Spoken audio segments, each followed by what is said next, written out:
a gente está vendo por vários pontos do Rio Grande do Sul homenagens prestadas a artistas gaúchos, tradicionalistas principalmente, que estão recebendo através de estátuas ou de monumentos, enfim, alguma coisa nesse sentido. Há um estudo também aqui em Tupanciretã para homenagear aí a Maria Terezinha, e vários outros artistas gaúchos estão recebendo essas merecidas homenagens.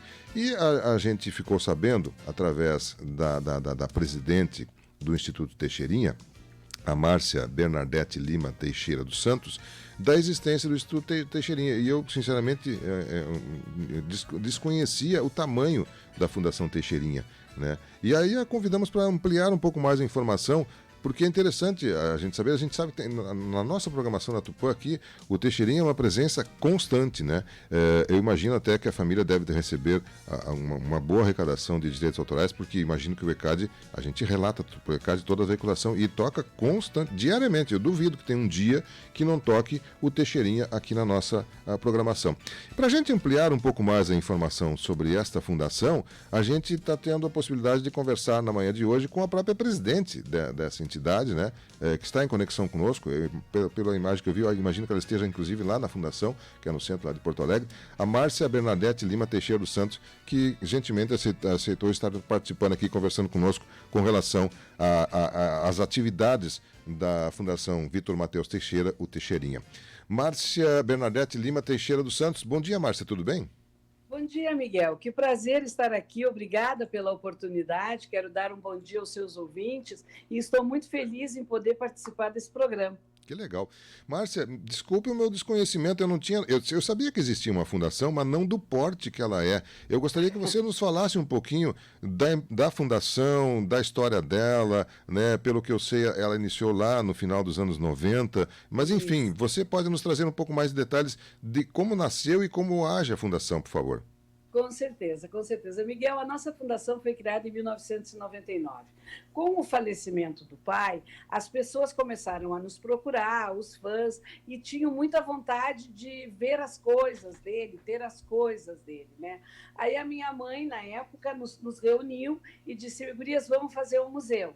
Aí a gente foi investigar, caminhou, foi estudar, ver o que seria isso, e a gente optou pela fundação, porque o museu ficaria tudo muito engessado, né? Uhum. As coisas dele. E eu acho que a obra dele é muito grande para estar parada.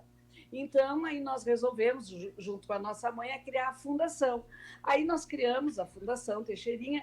Ela vem assim, ó, como é que eu vou te dizer, Miguel? Sempre passos cadenciados, entendeu? A gente não dá o passo maior que a perna, a gente desenvolve projetos que a gente pode cumprir, porque a gente tem um legado muito grande nas costas, né? Uma coisa é eu fazer no meu nome Márcia, e fazer errado ali na frente. Outra coisa é eu fazer no nome do Teixeirinha e chegar ali na frente e não cumprir um prazo, né?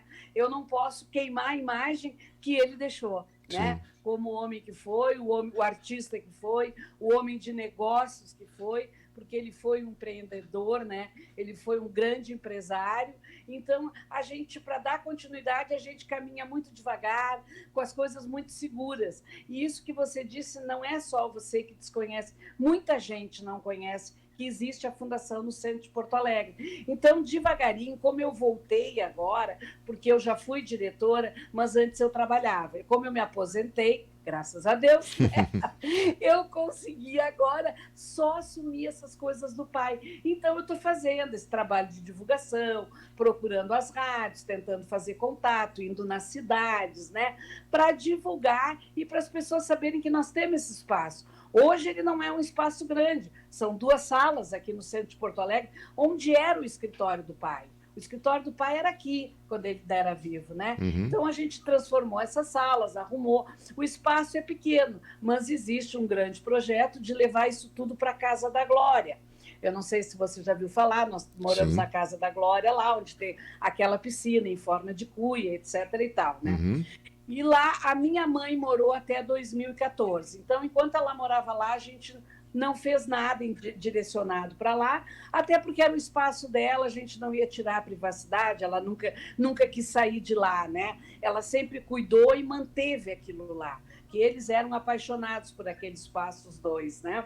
Então, agora, com o falecimento dela, a gente está organizando as coisas, estamos montando um projeto para levar essa fundação para lá. E lá sim. nós queremos criar o Centro Cultural Teixeirinha, entendeu? Perfeito, entendi. E lá a gente vai ter espaço, a gente vai poder ter uma sala de cinema, as pessoas vão poder visitar a casa, o quarto dele, o estúdio lá embaixo, onde ele compunha, entendeu? Então, a gente está organizando para ir para lá. Claro que isso não vai ser nem agora e nem até o final do ano, vai demorar mais um pouquinho, porque lá precisa de algumas reformas, né? E também o custo todo para levar isso para lá, a gente também tem que arrumar mais parceiros, né? Perfeito. Mas a gente está caminhando para isso.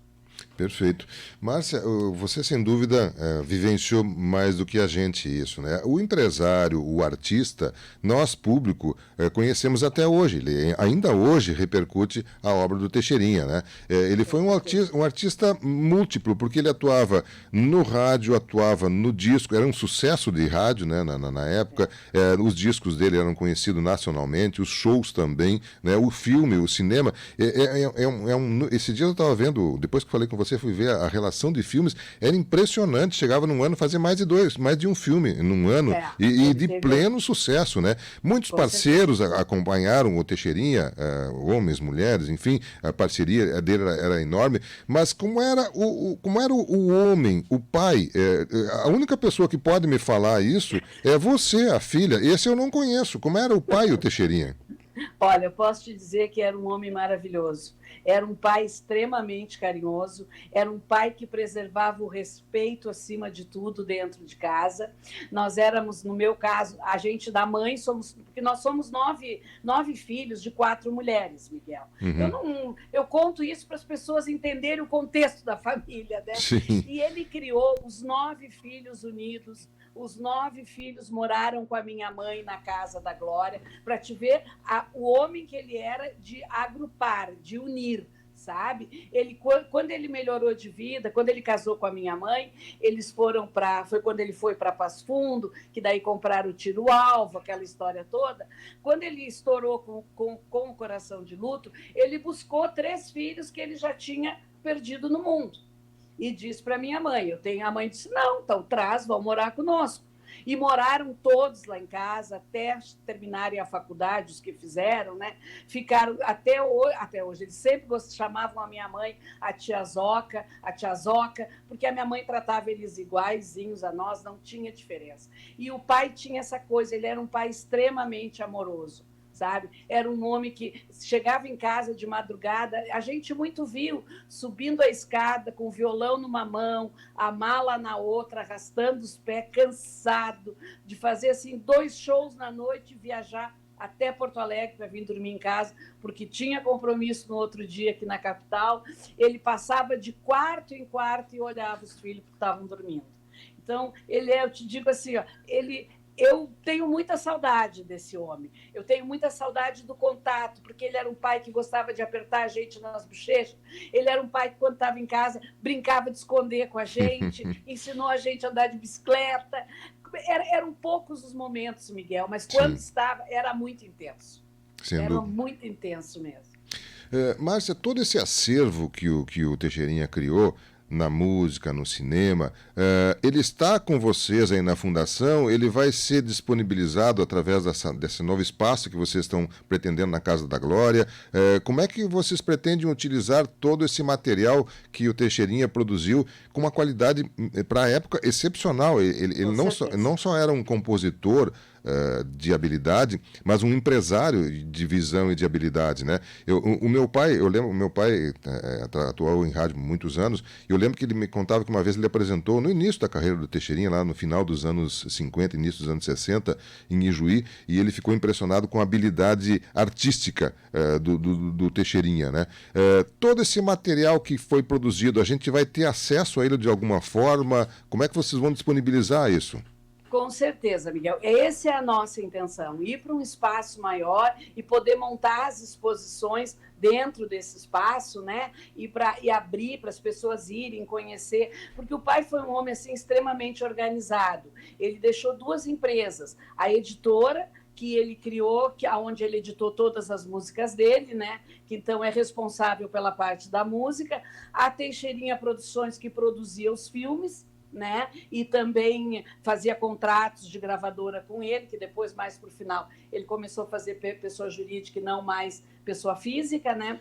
E nós aí criamos a fundação. A fundação ficou com o acervo artístico dele, ou seja, nós ficamos com as roupas, os cadernos, os violões, os prêmios, toda essa parte pessoal dele ficou com a fundação, para poder disponibilizar isso, né? Nós fizemos em 2020 foi a pandemia, né? Em 2019, Miguel, nós largamos um CD na praça com 12 músicas inéditas dele. Ele cantando em casa com o violão, porque os fãs tinham muita vontade de saber como é que era o processo de criação dele. Eles tinham muita vontade de saber. E aí eu sempre fui assim, ó, eu sou uma das menores, depois de mim só tenho meus 2 irmãos, filhos da Mary, né? Então eu sempre vivi muito perto dele, eu sofria muito com as viagens dele, eu chorava. Então quando eu estava de férias, ele sempre dizia, porque o meu apelido é Preta, né? Pretãozinho, vamos, tu vai viajar com o pai. E na mesma hora eu já saía correndo, né? Porque eu queria estar grudada nele. Então eu participei muito dessa história dele, assim, artística, né? Então eu comecei a ouvir fitas e achei, assim, 100 e poucas fitas, que deve ter, olha, quase 1000 músicas inéditas que ele não gravou, sabe? Que muitas ficaram na gravadora em ponta de fita, porque ele sempre ia para a gravadora com 20, 22 músicas. Gravava as 22 e dali ele selecionava 12. E o resto ficava lá, né? Mas, infelizmente, esse é o que está sendo o passo mais difícil, conseguir que a gravadora nos devolva isso, né? Sim. Porque ele sempre foi um artista contratado, ele nunca foi independente. Então, as matrizes, de fato, são deles, né? É da gravadora. Por isso que a gente não produz pendrive. As pessoas perguntam, vocês não fazem pendrive das músicas dele? Não podemos fazer isso, isso é pirataria, claro. Né? E as gravadoras são donas das matrizes, né? Mas a gente está numa negociação, vamos ver se conseguimos adquirir isso aí para nós, né? Para trazer para dentro das empresas, para poder dar continuidade, porque é muita procura, né, Miguel? É muita procura. A juventude, o que tem procurado, eu fico muito animada. Ele já foi estudo de 5 teses dentro das universidades, sabe? Então, assim, eu fico muito feliz, porque esse é o nosso objetivo, sabe? É passar para essa juventude o que ele foi, sabe? Eu fui professora há 30 anos, nunca trabalhei nos grandes centros das cidades, das escolas no centro. Eu sempre trabalhei nas periferias, nas vilas, onde o tráfico é pesado mesmo, já era. Eu tenho 5 anos de aposentada, né? Então, eu sempre trabalhei lá e sempre usei a história dele para o meu aluno como exemplo.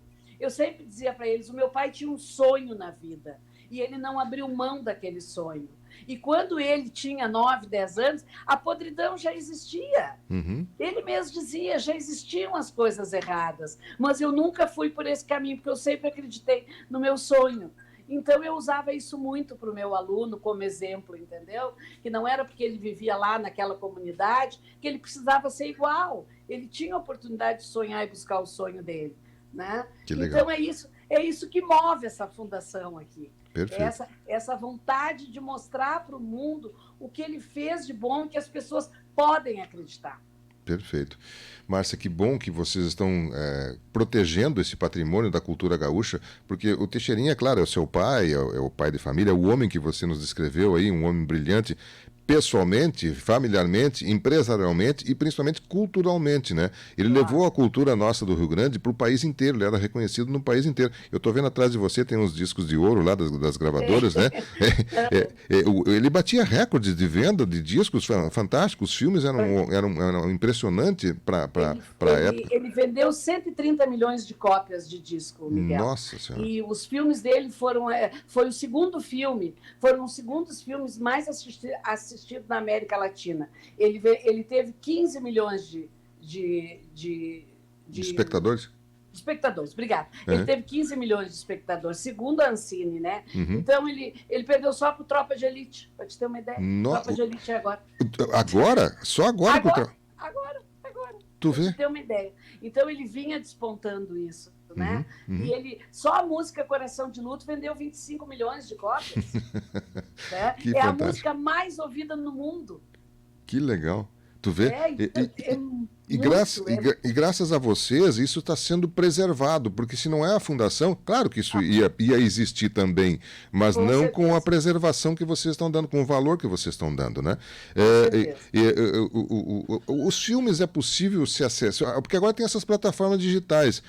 Será que vai ter alguma possibilidade desses filmes estarem disponibilizados, tipo uma Netflix da vida ou alguma outra assim? Isso é possível, Márcia? Olha, existe a possibilidade. A gente fez um contrato com uma empresa que ela está passando os filmes no interior do estado. Uhum. Ela está fazendo, ela vai com as prefeituras, organiza e vai e passa os filmes. Eu não sei agora como é que está a agenda deles, porque eu saí de férias e não falei mais com o responsável, né? Uhum. Tem uma reunião com ele semana que vem para saber como é que está indo isso. Mas eles estão passando no interior do estado, mas eu faço um trabalho, Miguel, junto às prefeituras, eu vou nas escolas, tá? Conto a história dele e passo os filmes. Ou vou na feira do livro da cidade, fico aquela semana e passo os filmes na feira, entendeu? Eu sempre, quando eu vou, eu levo para as pessoas voltarem para ver, porque ver aquilo ali, porque muita gente tem parentes que participaram dos filmes, porque quem era o elenco, eles pegavam as pessoas ali da comunidade, né? Muitas vezes aonde foi feito. Então a gente se depara com isso e é muito bom, tu revive nas pessoas aquele sentimento, sabe, de saudade, de família. Eu tenho gente que vem aqui comprar, a gente vende os DVDs, né? A gente fez um projeto em 2008 junto à Petrobras, onde nós 2013, onde nós remasterizamos todos os filmes deles. Legal. Então eles estão perfeitos. Tu olha, tu pensa que o filme foi feito agora. Que legal. Da qualidade. Perfeito. Márcia, infelizmente o tempo corre bastante, já são 10 horas, né? Mas é uma delícia conversar com uma pessoa que tem o conhecimento de um artista tão profundo no Rio Grande. No rádio ele foi um sucesso fantástico também no rádio, né? Ele era um artista, um multiartista, que hoje se fala muito nisso, né? Mas naquela época o Teixeirinha fazia em múltiplas, digamos, o termo que se usa hoje, múltiplas plataformas, né? Ele utilizava para levar, todas que tinham naquela época, ele utilizava para levar, né? E sem dúvida é importantíssimo que vocês tenham essa iniciativa de não só preservar, mas preservar com qualidade e disponibilizar toda essa obra que ele deixou para nós, para a nossa sociedade. Isso é importante, né? E um exemplo de homem, como você colocou, né? Uma pessoa que saiu de uma situação muito difícil, né? Perda de mãe, toda aquela história lá em Rolante, que aconteceu aquela coisa toda, e chegou a ser um dos maiores empresários da comunicação, da arte, da música, do cinema, da comunicação no Brasil e na América Latina, como você bem colocou. Infelizmente o tempo se esgota, mas há um hábito desse programa aqui, Márcia, de que quando a gente conclui uma entrevista, a gente deixa o microfone à disposição do convidado, porque de repente você gostaria de reforçar algum aspecto que você colocou, ou trazer algum tema que a gente não tenha colocado nessa nossa rápida conversa e gostaria de colocar, ou se não, as suas despedidas eu espero que sejam momentâneas, que outras vezes a gente possa saber de novos projetos, novas ações da fundação que você está presidindo hoje. Por favor, fique à vontade, Márcia. Muito obrigada, Miguel. Miguel, eu quero assim, dizer a vocês e a todos os seus ouvintes que o nosso espaço aqui é aberto. Quem quiser vir visitar, não tem ingresso, a gente não cobra entrada, é só agendar no meu celular, que é o 51993-484252. Eu venho aqui receber com o maior carinho do mundo, faço até final de semana, porque eu sei que tem pessoas que vêm do interior e só tem o final de semana em Porto Alegre. Então, agende comigo antes, a gente se organiza, eu venho, me disponho, porque para mim é a minha missão. Receber o fã do meu pai aqui e tratar com todo carinho como ele fazia, porque foi um dos pedidos dele no final da vida, né? Cuidem dos meus fãs. Então, eu tenho essa missão comigo, quero te agradecer o teu espaço, estou também te convidando, o dia que vier a Porto Alegre, venha nos conhecer, venha conhecer a nossa sede, vai ser um prazer te receber, e estamos aqui à disposição para o que vocês precisarem da Fundação, podem contar conosco. Aliás, o nosso ouvinte, Kátia, está mandando aqui um recado. Parece que tem programação, eu não tenho ainda as datas, mas está programado para vir a Tupanciretã. Os filmes do Teixeirinha deve ter um calendário aí. A Márcia até comentou que ela voltou das férias, não estava acompanhando o calendário, mas me parece que tem Tupanciretã. Depois a gente vai confirmar bem certinho. Ai, que beleza. Então, eu ouvi a entrevista da Kátia com você, quero mandar um beijo para ela e dizer para ela que a história dela, que o projeto dela é louvável, eu acho que merece, teve o seu valor do lado do Teixeirinha, a gente jamais negou isso. Infelizmente, foi a forma que saiu, que foi o que pesou para o fã, né? Como a Mary desfez a dupla, mas a gente jamais negou a importância que ela teve do lado dele. Ele reconhecia isso. Graças a Deus, ela está feliz, tocando a vida dela, nós tocando os nossos negócios, tudo tranquilo e vai dar tudo certo. Parabéns, Kátia, pelo seu projeto e que Deus abençoe e que dê tudo certo aí. O ouvinte, o João de Deus Santos, show a atitude da filha do Teixeirinha, tá mandando parabéns aí para vocês aí. E eu me associo a ele. E parabéns à família por essa ação aí que vocês estão fazendo. Muito obrigada, querido. Tá bom. Beijo grande, bom final de semana. Igualmente, vou lhe visitar com certeza aí na Fundação, vai ser um grande prazer. Vai ser um prazer, venha mesmo, venha mesmo. Bom final de semana, Márcia. Obrigado, igualmente, querido. Tchau. Tchau. 10:04. A gente teve a oportunidade de conversarmos com Márcia Bernadette Lima Teixeira dos Santos, né? Ela é presidente da Fundação Teixeirinha, Fundação Vitor Mateus Teixeira, né? Que, como ela falou, está ali no centro de Porto Alegre, está à disposição das pessoas que queiram lá visitar, na Andrade Neves, número 100, conjuntos 301 e 302, no Centro Histórico de Porto Alegre. Ela passou os contatos aí também, né? Tem o telefone aqui, o 51-3225-3575, né? Você também pode entrar em contato e com certeza temos orgulho, né, de um artista como o Teixeirinha e que felizmente, através dessa iniciativa da família, vai ter melhor disponibilizado toda a obra que ele fez na condição de artista, mas também de empresário, de homem, de cidadão, enfim. 10:05, né? E nós somos testemunhas disso, né, Marcos? A gente tem diariamente. Eu duvido o dia que não toque uma música do Teixeirinha aqui na Rádio Tupã. Olha, é impossível de encontrar esse dia, né? E então, com certeza, é um orgulho aí pro Rio Grande também.